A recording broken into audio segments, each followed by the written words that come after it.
Shall we round off with something a bit lighter? Just cleanse the palate a bit? Yes, please. Let's do that.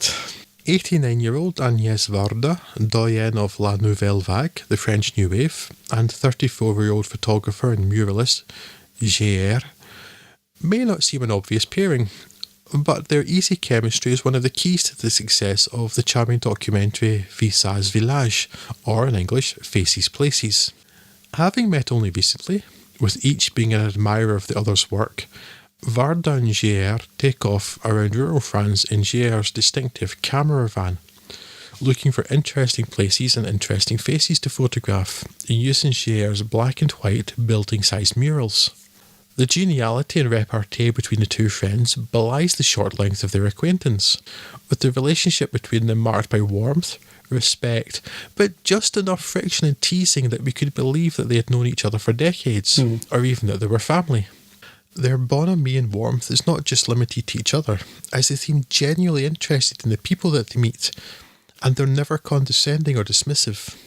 Even the lauded young artist J.R., already described by some as the Henri Cartier-Bresson of the 21st century, is, aside from his insistence on wearing sunglasses all the time, a running joke in the film, grounded and, for want of a better word, real, though it's Agnès that takes the lead with most of the interactions. They delight in the beauty of the people and the villages that they visit, in age and youth, wrinkles and smiles, and their art touches people. There is one wonderful moment in particular when a woman, the last resident of a row of miners' cottages, sees her face in the side of her house. At first her comment of, "there is nothing to say," seems dismissive and unimpressed. Then suddenly and unexpectedly she says it again, with an entirely different inflection, and we see that she is profoundly, perhaps inexpressibly touched. It's a beautiful moment in a film full of beautiful moments. In fact, there's only one real downside in the whole film, and it comes, unexpectedly, from a dear, long-time friend of Varda's. The rest is entirely delightful, and the tour around La France Profonde and La France Périphérique, from the landscape of the south, with which I am very familiar, with its near white stone, dust and cream-painted buildings, to lonely beaches and areas of Normandy that, to my surprise, look like they could be in England, and all of the faces that accompany those places, is deeply rewarding. There's an argument to be made that the film feels a little too scripted, especially when the idea behind it is that it is spontaneous, but it's a minor thing when the friendship and the duo's interactions with the French people are clearly so real. Indeed, there may even have been scope here for a meta-documentary, a raw look at Agnès and J.R.'s conversations with the people they meet and why they choose to go where they go and photograph who they photograph. The film demonstrates that J.R.'s art is ephemeral, but, like him, I find great beauty in that idea, bittersweet as it may be, as I find great beauty in Visages Village, which is, I'm pleased to find, one of the most rewarding films I've seen this year. It's just awfully nice, isn't it? Which is it's not something you get to say a lot. There's just very little negativity in it at all. I agree with pretty much everything you're saying, particularly I guess the only negative I've got is the little linking devices that they're using, the little scripted sections where they go between various places, which is a bit awkward. I don't think they needed to be there. You could have just said, and now we're going to another place. I would have been just as happy with that, because, like I say, all the important bits are the unscripted interactions with the people they meet, and that's the best part of it. And of course, the art itself, when it's produced, is quite spectacular as well.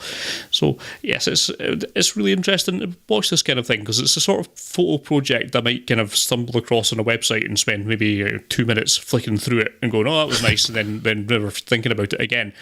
But when you're actually forced to sit down in front of it for 90 minutes and properly contemplate it, it does actually feel a bit more special in that regard. So, yes, it's just really, really nice. Absolutely enjoyable, and it's very easy to recommend, certainly to anyone who's got even the slightest interest in photography. This is very much there. Not just that, it's really to recommend to anyone who's got the slightest interest in people, because it's as much just talking about people as it is about any kind of art project itself. Yeah, it's just really nice. I loved it. Yes, I did. I loved pretty much everything about it, apart from the fact that Jean-Luc Godard asshat. Yes. But yes, you say about those linking devices, Scott, too. I mean, I don't think it even needed to say we're going here now. No. Maybe an on-screen caption of the name of the place, given there doesn't appear to be any particular order in which they're at least shown going to the places. It's all over the place. So yeah, yes, I get the concept of a road movie now. Just move on to it, okay? Yes. I mean, there are occasional things like Inger mentions that he met the farmer when he was hitchhiking. Okay, fair enough. That's a little anecdote. Well, barely an anecdote, but a little fact. That's fine. But the rest of it is like, this is where we are now. And if it's something that had a particular importance to one of the two, then a little bit more. But that's such a minor nitpick, or nit to pick. The rest of it is just so thoroughly bloody lovely. Yeah. I felt really warm inside watching this.